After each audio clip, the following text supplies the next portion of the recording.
Welcome to the deep dive.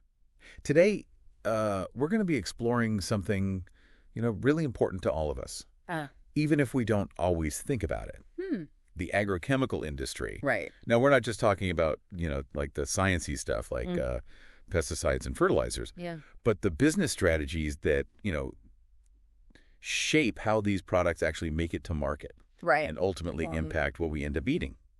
It is pretty fascinating when you think about it that way, right? I mean, it really touches on so many different aspects of our lives, Yeah. Food security, environmental concerns, Exactly. the whole thing. And we've got some great source material today. It's an expert overview of the strategies used by, like, the big players in this industry. Okay. And it's not just, like, a dry textbook analysis. It pulls from a lot of historical examples and even gets into some of the, like, power dynamics at play. One of the most surprising things you might learn is that the agrochemical market actually went through a period of decline in the late 90s, early 2000s. Huh. That's interesting. You'd think with, like, the population growing, Yeah. the demand would just keep going up. Yeah, you'd think so. So what happened? Well, it might seem counterintuitive, Yeah. but a lot of companies actually saw greater profit potential in pharmaceuticals, and they started divesting their agrochemical divisions. Interesting. And this really had a ripple effect on the whole industry. So instead of steady growth, you saw consolidation. Exactly. Between 1990 and 2000, the number of companies that were like controlling 80% of the market was cut in half Wow. through mergers and acquisitions. And mid-sized companies basically vanished, swallowed up by the giants. Okay, so then the question is, what happened to competition in this Right. shrinking market? Yeah. I mean, did that lead to, like, a cost cutting? You would think, Yeah. right? I mean, cost leadership is usually what you see Yeah. when an industry is declining. Mm-hmm. But the agrochemical giants actually took a different approach. They doubled down on R&D, Really? even during the downturn. So why would they choose that path, though, instead of just, like, squeezing out the maximum profit from the stuff they already have? Well, you have to consider the big picture here. Okay. There's a few reasons why industries can decline. Okay. Sometimes a new technology comes along, makes the old one obsolete. Sometimes demographics shift or the market's needs just evolve. So were they facing all those things at the same time? Exactly. Biopesticides were emerging as a potentially greener alternative. Demographics shifted, diets changed, farming practices changed.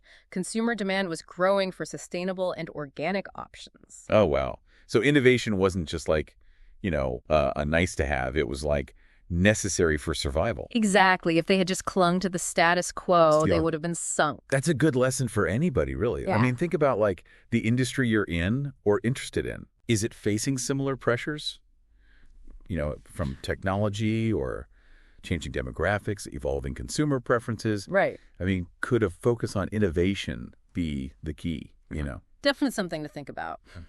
But let's dive deeper into the specific growth strategies Got it? that these agrochemical companies used All right, I'm ready. because they had a whole toolkit. Yeah. What were their options? I mean, did everybody take the same approach, or was there, like, different schools of thought? It was a mix, Yeah. each approach with its own advantages and risks. Mm. Organic growth was common, but even within that, there were different paths. Like what? Well, think of it like a three-pronged approach. Okay. Cost leadership, differentiation, or Okay. focus. So cost leadership aims to be the most efficient producer, Yeah. offering the lowest prices. Differentiation involves creating a product that, stands out, maybe through superior quality or unique features. And then focus targets like a specific market segment Okay. with specialized products. So did any of them try to become like the Walmart of pesticides? Well, that's interesting because Yeah. while generic manufacturers did go that route, pursuing that cost leadership model, Yeah. the major players, they leaned more towards differentiation. Mm. They really poured resources into R&D to create novel products that were more effective Yeah. and often more environmentally friendly than the competition. Yeah, that makes sense. I mean, innovation can be a powerful differentiator, Absolutely. especially when you have cheaper alternatives. Right. And they didn't stop there. They also looked into horizontal integration. The classic mergers and acquisitions. Right. But why was that so attractive in this particular industry? There's a few reasons. Okay. First, agrochemicals require a big upfront investment Yeah. in research development, navigating all the regulatory approvals, Right. what we call sunk costs. Okay. So by acquiring a competitor, they could kind of skip all of that, those initial costs, and jump right into a market that already has an established product. So it's like a shortcut to dominance. In a way, yes, Huh. but it also plays into economies of scale. The bigger the company, the Right. lower their production cost per unit. Makes sense. So that gives them a competitive edge on pricing. So we've got organic growth and horizontal integration. Right. What other strategies? Well, vertical integration was a big one, too. Can you remind me what that is again? Yeah, so vertical integration basically means Yeah. controlling multiple stages of the supply chain. Okay. A perfect example, like in this industry, was the acquisition of seed and biotech companies Oh. by these agrochemical giants. So instead of just selling the pesticides, they're getting into like the seeds that are genetically modified to resist those pesticides. That's exactly it. Wow. That allowed them to offer farmers a complete package, controlling a larger share of the agricultural input market. Yeah. It's a powerful move.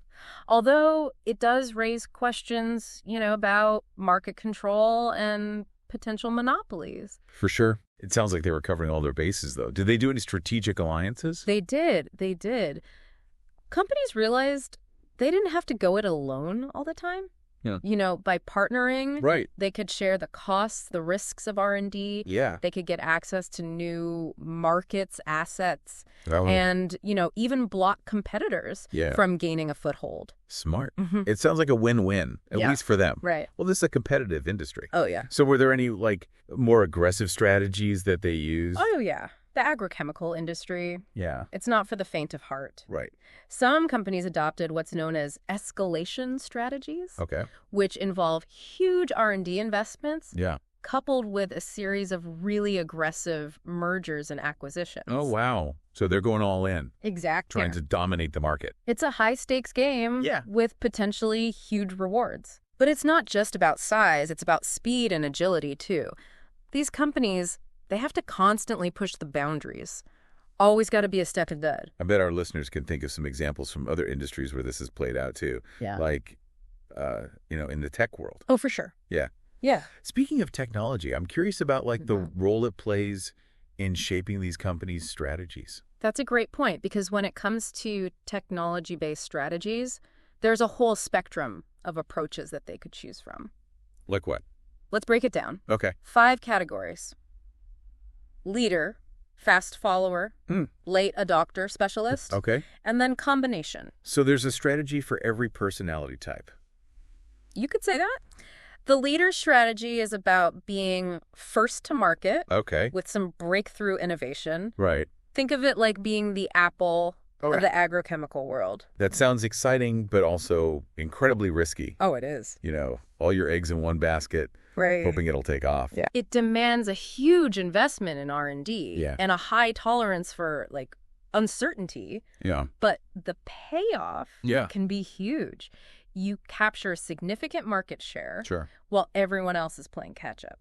Okay, so what about the fast follower approach? Well, that's all about learning from the leader, Yeah. right? Yeah. So they identify their mistakes Okay. and then they release an improved version. Think like Samsung in the smartphone market. So they're kind of leveraging the innovator's work, Exactly. grabbing a piece of the pie. You got it. They get to avoid that massive initial investment, Right. but they can still capitalize Makes sense. on that market opportunity. Okay, I'm guessing late adopter is about minimizing risk. Yeah, pretty much. They wait for the market to mature, Yeah. and then they come in with a cheaper generic version. Right. It's lower risk, but of course the Yeah. profit margins are much slimmer. It's classic. Yeah. We see that all the time with generic drugs. Exactly. So who are the specialists? Well, the specialists, Yeah. they focus on niche markets. Okay. They develop products for very specific needs. Right. So they can kind of sidestep the direct competition with the big players. Imagine the craft brewers of the agrochemical world. I like that. So they're catering to a specific clientele Right. with unique needs. Exactly. And then, of course, you have the combination strategy Right. where they kind of blend all of these approaches depending on the product and market. So they could be a leader in one area, a fast follower in another, That's right. and a specialist in a third. They can tailor their approach Yeah. to maximize their strengths. It makes me wonder, though, is it all about developing brand new products? Or does innovation in this industry go beyond the lab? That's a great question, and the answer is it definitely goes beyond the lab. It's about process and organizational improvements, too. Okay, so what does that look like in practice? Well, process innovations, those are all about finding efficiencies in manufacturing and distribution. Correct. So streamlining production techniques, maybe improving how the products are formulated and packaged. Makes sense. And these improvements can lower costs and give companies an edge, even against generic competition. So it's not just about the product itself. Right. It's about making that whole process from creation to delivery more efficient. Exactly. And then you have organizational innovation, Okay. which focuses on optimizing a company's structure and their resources. I imagine that can get pretty complicated for these huge multinational companies. Oh, yeah. It can. A good example is the decision of whether to centralize or decentralize R&D. Okay. So centralizing R&D efforts, can bring cost savings and greater control. Yeah. But decentralization, that allows for greater agility and responsiveness to specific market needs. So it's about finding the right balance. Exactly. It's really insightful. But it makes me wonder about the role of marketing and intellectual property. Oh, absolutely. I mean, what good is a groundbreaking new product if farmers don't even know about it? Right. Or if competitors can just copy it? Yeah. Marketing and intellectual property protection are vital in this industry. So how do they get their products into the hands of farmers? I mean, I imagine that's got to be complex. Well, the distribution system for agrochemicals, it's surprisingly consolidated. Right. Relatively few distributors actually control a large portion of the market. So those distributors have a lot of power. They do. They do. And that's why agrochemical companies really invest in building strong relationships with them. So how do they go about doing that? I mean, is it just offering the lowest price? It's more than that. Companies might offer specialized formulations, tailored to a distributor's needs. They might provide technical support, training to their sales teams. They may even grant exclusive distribution rights for certain products. So it's more of a partnership than just a transaction. Exactly. Okay. And what about on the marketing side? Well, there's been a noticeable shift from product-centric to customer-centric approaches. So what does that mean? So instead of just highlighting, the features of the product, they're really trying to understand the specific needs and challenges that farmers are facing. So providing solutions, not just products. Precisely. It's more personalized. Recognizing that, farming practices vary from region to region. Right. Now, let's talk about intellectual property. Sure. I mean, patents got to be huge in this industry. Oh, they're essential. Developing a new agrochemical, it's a long and expensive process. Patents are a way to protect that investment and recoup those costs. So what are they actually patenting? I mean, is it just the chemical formulas? It's more than that. Right. They patent formulations, manufacturing processes, even methods for applying the products. So it's like a whole web of legal protection. It is. Yeah. And it's not just about getting patents, it's about managing them strategically. What does that look like? Well, they can use patents to extend the life of older products, even after the original patent expires.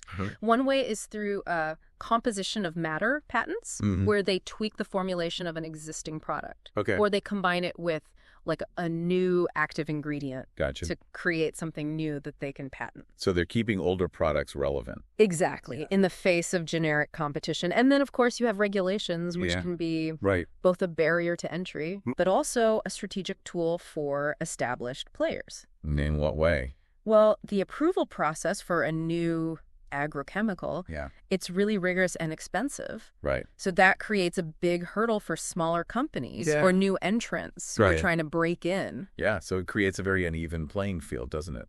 Yeah, you could say that. But regulations can also benefit the established players by protecting their market share once a product is approved. Right. So it becomes even harder for generic competitors to enter. So regulations, while intended to protect consumers and the environment, can also create a competitive advantage for companies that already have those established products. Exactly. Interesting. It's like how regulations shape a whole industry. It really does highlight the Yeah. complexity of this industry Yeah. and the fact that innovation is not just about science and technology, Right. but also navigating, Yeah. this complex web of business and legal and regulatory challenges. That's a great point.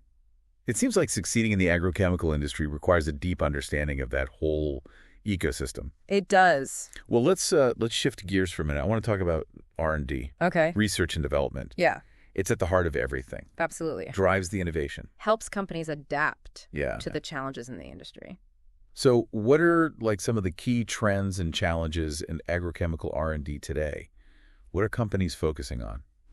One of the biggest challenges is the, increasing cost and complexity of developing new products. It's not as simple as it used to be. Yeah. I bet those stringent regulatory hurdles Oh, yeah. that we talked about. Huge impact. Yeah. The testing, Yeah. the approval processes, they've gotten much more rigorous, Yeah. adding significant time and expense. So higher upfront costs. They know. No guarantee of a successful outcome. Exactly. Wow. And that's on top of the already high costs. For research, right. I mean, the search for new active ingredients is getting tougher Right. as pests develop resistance Yeah. to existing products. It's like a never-ending arms race. It kind of is. Yeah. Companies have to constantly innovate. They got to become more creative and sophisticated in their research approaches. They're using advanced screening technologies, exploring natural compounds, even looking to biotechnology. Oh, wow. So the future of agrochemical R&D is going to rely heavily on cutting-edge tech. Oh, without a doubt. That's why we're seeing so many strategic alliances and partnerships in this field. Companies are realizing they can't do it all themselves. They need to pool resources, expertise Right. to stay competitive. So collaboration is key. It's becoming essential. Yeah. And not just in the research phase, Mm. but also in the development and commercialization as well. Can you give me like a concrete example of how that would look? Yeah. So imagine like a small biotech company that develops a promising new biopesticide. Okay. They might not have the infrastructure or expertise Really? to bring that product to market on their own, right? Right. So they partner with a larger agrochemical company Okay. that has the manufacturing, the distribution, the marketing to make it a success. So it's mutually beneficial. Exactly. The small company gets the resources. Right. The larger company gets access to a new product. Right. It's a smart strategy for navigating the challenges of this industry. Yeah. And it shows that innovation in agrochemicals, it's multifaceted. Yeah. It involves the science and the tech, Right. but also business strategy, collaboration, a deep understanding of the market. Okay, so let's zoom out a bit. Yeah. Look at the big picture here. We've talked about strategies, challenges, innovation. But what does it all mean for the future of food production? That's the million-dollar question, isn't it? Yeah. And it's becoming more urgent as the global population grows and climate change, Right. puts pressure on agriculture. So where does the agrochemical industry fit into feeding a changing planet? Are they part of the problem or are they part of the solution? That's not an easy question to answer. I mean, on one hand, they're developing products and technologies that can help farmers increase yields, reduce crop losses, adapt to these changing conditions. I think it could play a positive role. Yeah, absolutely. Yeah. But on the other hand, there are also very valid concerns about the environmental and health impacts of some of these agrochemicals. So it's a trade-off, right? Increased food production, but potential risks to human health and the environment. It's a delicate balance. How do you see this playing out in the future? Well, I think the future of this industry involves a shift towards, more sustainable and environmentally friendly solutions. The companies that embrace that change, invest in that innovation. They're going to be the ones that thrive. Right. So things like biopesticides, Exactly. precision agriculture, data-driven farming practices. All of those are promising areas of innovation, and they're likely to play a much bigger role as consumer demand for those sustainable options continues to rise. It seems like the agrochemical industry is kind of at a crossroads. Yeah. They have all the expertise and resources to be a force for good, but they also need to address these very real concerns about their impact. Right. Yeah. I agree. It's a lot of responsibility, but also like a huge opportunity. It is. Speaking of opportunity, Yeah. you mentioned earlier about that decline in the market Yeah. back in the late 90s, early 2000s. Right. Those companies that divested their agrochemical divisions. You're thinking about the ones that went for pharmaceuticals instead. Yeah, exactly. Yeah. Did any of them ever regret that decision? It's hard to know for sure. But what we do know is that the agrochemical industry has undergone a huge transformation. In what way? Well, like we've been talking about, the focus on innovation Right. has really intensified. Plus, there's been a surge in investment from venture capitalists, private equity firms. So it's a hotbed again, like a hotbed of entrepreneurial activity. It kind of is. You could say that. Hmm. And that's being driven by a number of factors, you know, the growing population, the rising demand for food, Right. and the recognition that agriculture is, like, crucial in fighting climate change. It's almost like they've come full circle Right. from a sunset industry to one with all this potential again. It really is a great example of Yeah. how even declining industries Yeah. can reinvent themselves Yeah. when they embrace innovation Yeah. and adapt. This has been incredibly insightful. Oh, good. I'm glad. Yeah. We've covered so much, from the history to the latest trends, Yeah. the challenges, and the opportunities. But before we wrap up, I want to get your thoughts on something we haven't really touched on yet. Okay. What is that? We talked a lot about the role of technology, but what about the role of consumer demand? Right. Are consumers getting more discerning about their food and how it's produced? That's an excellent question. Yeah. And it's super relevant right now. Consumers are definitely more aware Okay. of the environmental and health impacts of their food choices. They're reading labels. Right. They're asking questions about where their food comes from, and they're looking for brands that, you know, align with their values. But it's not just about taste and price anymore. No, it's not. Values are playing a bigger role Okay. in grocery shopping decisions. Consumers are willing to pay more for products that are organic, Okay. non-GMO, sustainably produced. Right. This shift is putting pressure on the entire food system, including the agrochemical industry. Right. So companies have to respond if they want to stay in business. They do. But how is this demand for sustainable options actually influencing the industry? I mean, are we seeing real changes in how these companies operate? Well, we're seeing changes, but it's gradual. You know, the industry is facing this balancing act. Right. On the one hand, they've got to meet the growing global demand for food, Right. which often means increasing yields, protecting crops from pests and diseases.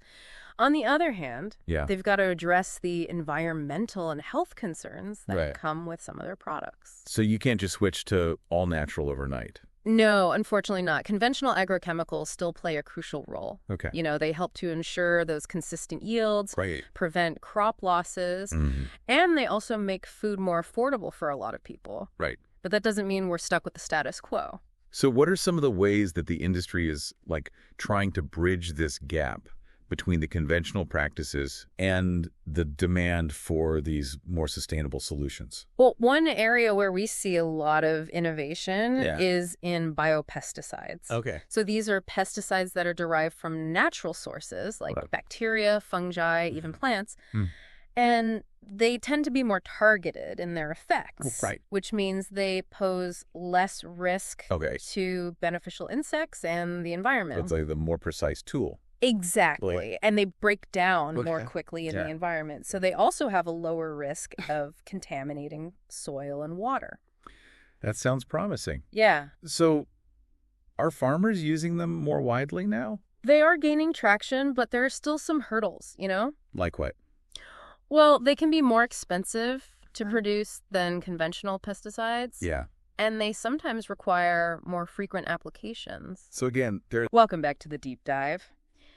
In the last part, you know, we were talking about those complex strategies that the major agrochemical companies use Right. to kind of navigate this changing market. Right. But we just scratched the surface. Yeah, there's so much more to uncover. We touched on it a little bit. Yeah. But Yeah. I'd love to explore it more. I'd love to. This impact of consumer demand Yeah. for sustainable practices. Right. You know, are consumers really driving change? Yeah. Or is this all just marketing hype? Is it real? It's a bit of both, Okay. to be honest. There's definitely a growing awareness Mm-hmm. among consumers about, Yeah. those environmental and health impacts Yeah. of their food choices. Right. People are reading labels, Wow. they're asking questions about where their food comes from, and Yeah. they're really, Yeah. seeking out brands that align with their values. So it's not just about taste and price. It's not. Values are playing a bigger role Okay. at the grocery store. Interesting. So consumers are like willing to pay a premium. Oh, they are? Okay. For organic, non-GMO, sustainably produced products. Yeah. And that shift Yeah. is putting pressure on the whole system, the entire food system, Right. including agrochemicals. So how is this demand for sustainable options, like influencing them specifically? Yeah. I mean, are we seeing actual changes? We are seeing changes, Okay. but it's gradual. Right. It's like they're walking a tightrope. On one hand, they've got to meet this growing demand for food. Global demand. Yeah. And that often means increasing yields, protecting crops from pests and diseases. But on the other hand, they have to address the environmental and health concerns associated with some of their products. So you can't just switch to all natural overnight. No, unfortunately not. I mean, the reality is conventional agrochemicals still play a huge role in modern agriculture. Okay. They help ensure consistent yields. Right. They help prevent crop losses. They make food more affordable. Right. But that doesn't mean can't do better. Yeah. Right. Yeah. So what are some of the ways the industry is trying to bridge this gap then? Well, one area is in biopesticides. Okay. Now, these are pesticides derived from natural sources, like bacteria, fungi, even plants, and they tend to be more targeted in their effects. Right. So less risk to beneficial insects. Makes sense. Less risk to the environment. So it's a more precise tool. Exactly. And they break down more quickly in the environment, lower risk of contaminating soil and water. That sounds great. Are biopesticides becoming more common? They're getting there. Okay. But there are still some challenges, Like what? Well, they can be more expensive to produce Yeah. than conventional pesticides, and sometimes they require more frequent applications. So there's a trade-off. Often, Right, between sustainability and cost. However, as the technology improves and production costs come down, biopesticides are becoming a more viable option. Okay, so besides biopesticides, Yeah.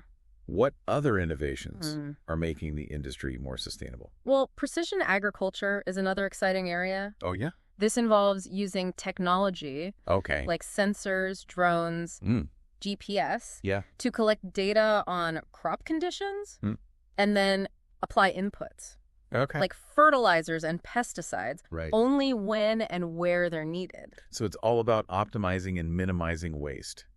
Exactly.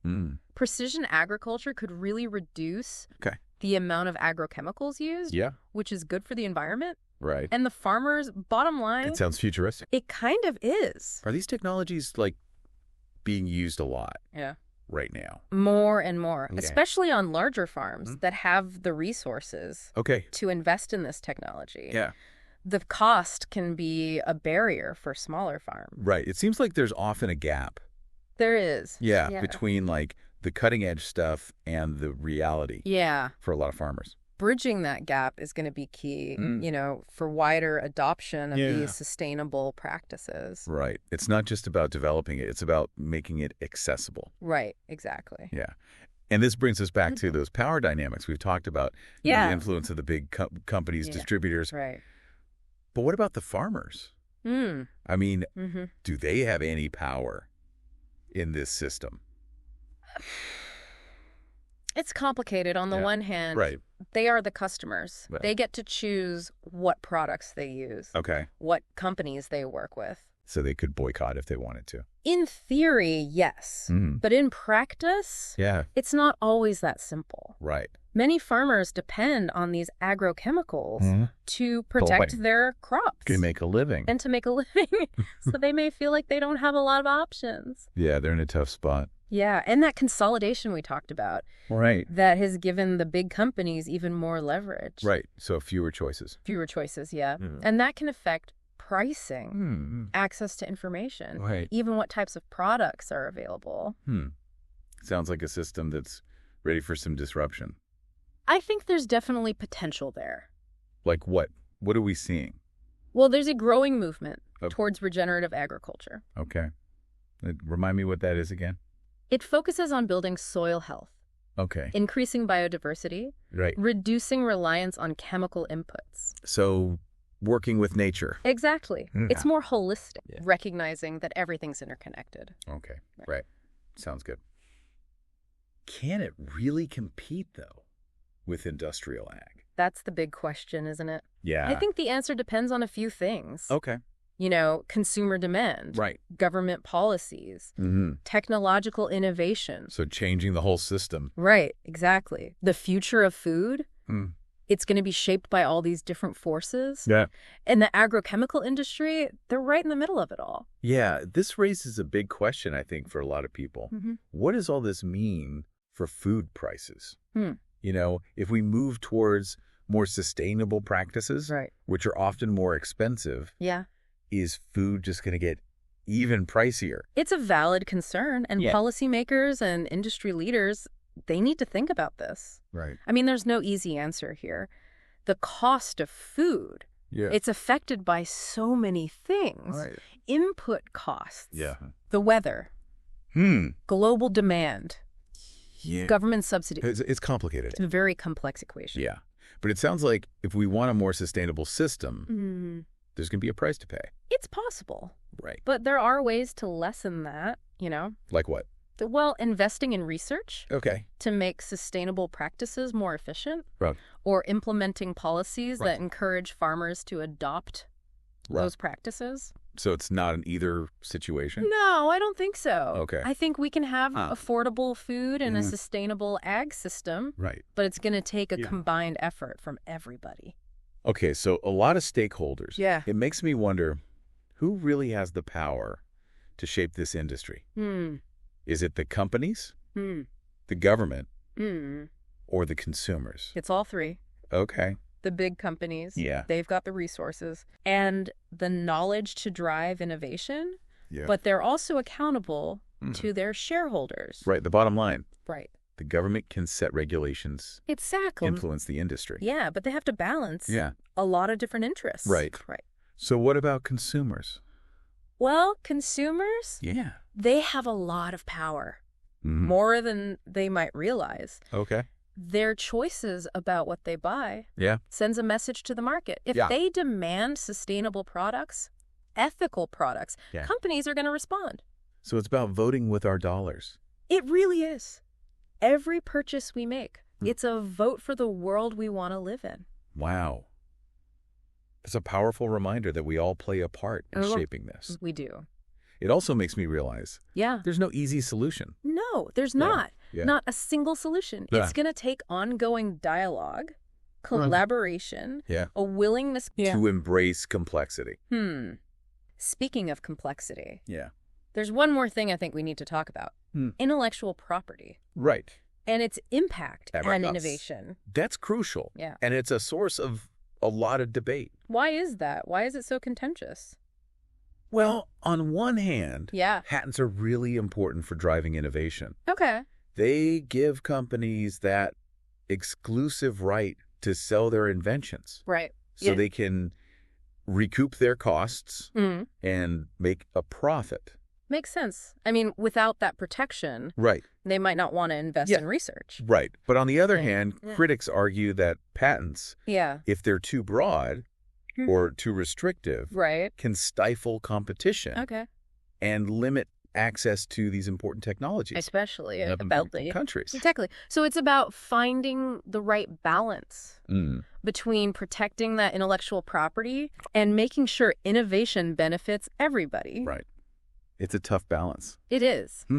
Policymakers, Yeah. industry leaders, they're always grappling with this. Can you give me some examples We'll of see how why. this plays out? Well, one area where this is really clear Okay. is in genetically modified crops. Okay. GMOs. GMOs, exactly. Yeah. The companies that develop these crops, Right. they often patent the seeds, Okay. which gives them control over how those seeds are used and distributed. So farmers are bound by those patent terms. In most cases, yeah. Hmm. This has raised concerns about farmer autonomy, Right, yeah. whether big corporations have too much power Yeah. over the food system. Yeah.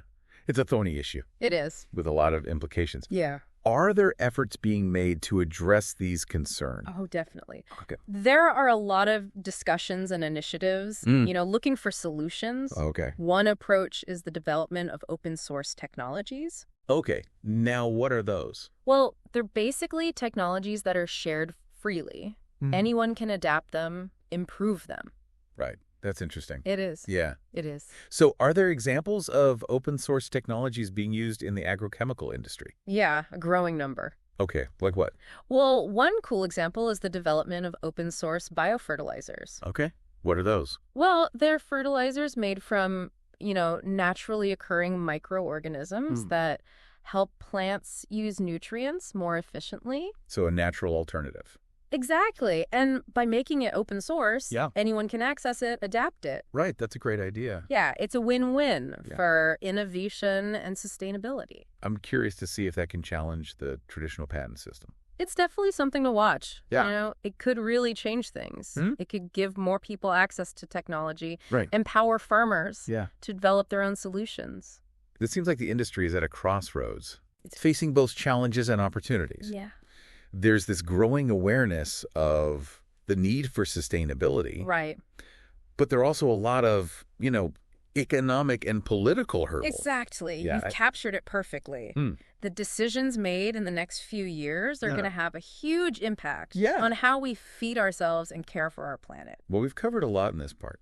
We have. Yeah, consumer demand, sustainable practices, power dynamics, intellectual property. Yeah. It's complex. It is, but it's also really important. Absolutely. And we've only just scratched the surface. That's right. There's always more to learn. So much more to explore. We'll be back soon Yeah. with part 3. Right. And in that part, we'll go even deeper into the future of the industry. Right. And those emerging trends that could change everything. It's going to be exciting. Don't miss it. Welcome back to the Deep Dive. We've been, really digging into this world of agrochemicals, Yeah. uncovering all those strategies and innovations and challenges. Yeah, well, it's been quite a journey. It has. It has. And in this final part, I want to focus on the future. Okay. What are the emerging trends that you think are going to have the biggest impact Yeah. on this industry in the coming years? What should people be paying attention to? Well, I think one of the most significant trends is going to be the continued rise of digital agriculture, or ag tech, as some people call it. Right. Ag tech. Yeah, and this involves using data, software, all these connected devices to basically optimize every aspect of farming. Okay. So bringing Silicon Valley to the farm. Precisely. Imagine farmers using real-time data Okay. from sensors Yeah. to make decisions about irrigation, fertilization, pesticide application. Wow, that sounds incredibly efficient. It can be. What are some of the technologies Right. driving this revolution? Oh, there are so many. I mean, we're seeing advances in remote sensing, using satellites and drones to get detailed info about crop health, soil conditions. And we're also seeing AI, machine learning algorithms that can analyze all that data, give farmers actionable insights. So it's not just about the data. Right. It's about making sense of it. Yeah. And using it to make better decisions. So can small farms or farmers in developing countries benefit from all of this? That's a great question, and it's a big one. Yeah. Right now, a lot of these technologies are really only accessible to larger farms, but there's a push to make them more affordable, more user-friendly for all farmers, no matter where they are. That's good. So democratizing access. Yeah, exactly. Empowering all farmers to benefit. That brings up another trend, too, the focus on farmer empowerment and knowledge sharing. Right, because the traditional model, it's been kind of top-down. Yeah. The big companies dictating to the farmers. So there's been a power imbalance. Yeah, to some extent. But now we're seeing more collaboration. More collaboration, yeah. Farmers are more involved in the process. They're testing products. Yeah. They're sharing knowledge. Right. Through online platforms, networks. The more sustainable and equitable system. That's the goal. And the shift is also driving, new kinds of products and services. Okay. We're moving away from that one-size-fits-all approach Right. towards more tailored solutions. So more than just selling chemicals. Right. It's about providing Okay. services that help farmers succeed. And that includes soil health, Exactly. regenerative practices. Regenerative agriculture is crucial. It's Mhm. about working with nature. Yeah, not against it. Exactly. And we're seeing this reflected in the R&D. Yeah. A lot of agrochemical companies, Uh, more investment in biopesticides, Okay. biostimulants, Yeah. things that enhance soil health, promote biodiversity. So it's about the whole ecosystem. It is.